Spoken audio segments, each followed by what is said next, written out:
Hello bachcho, let's read the question. The question says that distance between the centers of two stars is 10 a.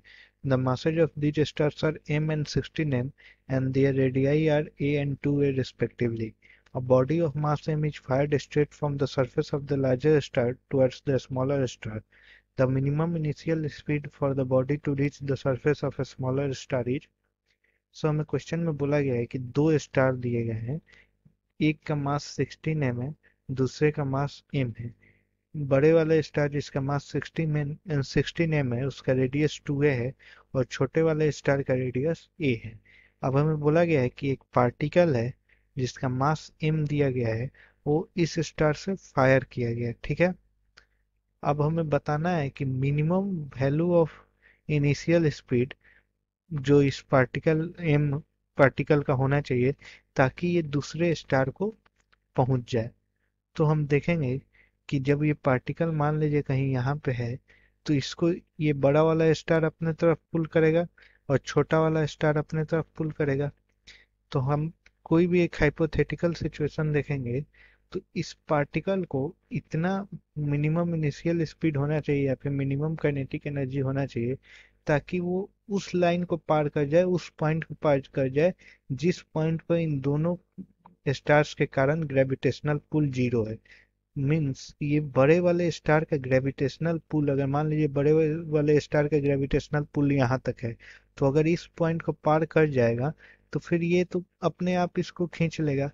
तो मतलब इस point तक, ये मान लीजिए हम जो पॉइंट बोलेंगे जो कि पी होगा, जहाँ पे दोनों स्टार्स का ग्रेविटेशनल पुल जीरो है, मतलब बड़े वाले स्टार्स का ग्रेविटेशनल पुल यहाँ तक है और छोटे वाले स्टार्स का ग्रेविटेशनल पुल यहाँ तक है। सो हम सबसे पहले उस पी पॉइंट को फाइंड आउट करेंगे।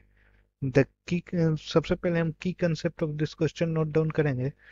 की concept of the question will be the particle must be imparted with the initial velocity such that it crosses the gravitational pull of first star, gravitational pull of bigger star। ये बड़े वाले star का जहां तक gravitational pull है उसको अगर cross कर जाएगा तो सेकेंड स्टार पे पहुंच जाएगा। तो हम सबसे पहले पॉइंट पी का दूरी निकालेंगे जहां तक ग्रेविटेशनल पुल है बड़े वाले स्टार का। तो वो दूरी निकालने के लिए हम यहाँ पे पॉइंट पी पे दोनों स्टार के कारण जो फोर्स ऑफ ग्रेविटेशन होगा वो इक्वल होगा। So that will be G into 16 m।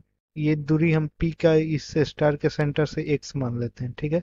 तो G into 16 m into M by X square is equal to G into M by इस स्टार से दूरी 10a-x रहेगा क्योंकि दोनों के सेंटर के बीच में जो डिस्टेंस है वो 10a है, by 10a-x the whole square.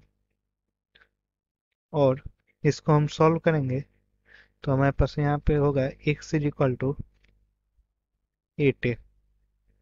x जो आएगा वो आएगा 8a। Half M V square उस पार्टिकल का इनिशियल वेलोसिटी अगर हम भी मान लेते हैं तो initial kinetic energy half M V square plus initial जो उसका पार्टिकल का, अगर जहाँ पे वो स्टार बड़े वाले स्टार को छोड़ रहा है, मान लीजिए इस पॉइंट पे जहाँ पे वो बड़े वाले स्टार को जस्ट बड़े वाले स्टार से बाहर आ रहा है, उस पॉइंट पे उस पार्टिकल का पोटेंशियल एनर्जी अगर हम देखेंगे तो होगा minus of G into 16 m into M by 2a plus, sorry, minus minus of G into M by 8a। ये इनिशियल काइनेटिक एनर्जी है और ये इनिशियल पोटेंशियल एनर्जी है, is equal to final kinetic energy तो नहीं होगा क्योंकि यहाँ पे वो रेस्ट पे आ जाएगा। फाइनल पोटेंशियल एनर्जी जो होगा वो होगा माइनस ऑफ, माइनस नहीं, G M M by A 2a plus G into 16 m into M by 8a। On solving this, the value of b will be equal to 3 by 2 root under 5 gm by 3 by 2 root under 5 gm by a. So the minimum initial speed for the body will be equal to 3 by 2 root under 5 gm by a. 3 by 2 root under 5 gm by a. I hope you all understood it. Thank you. Best of luck.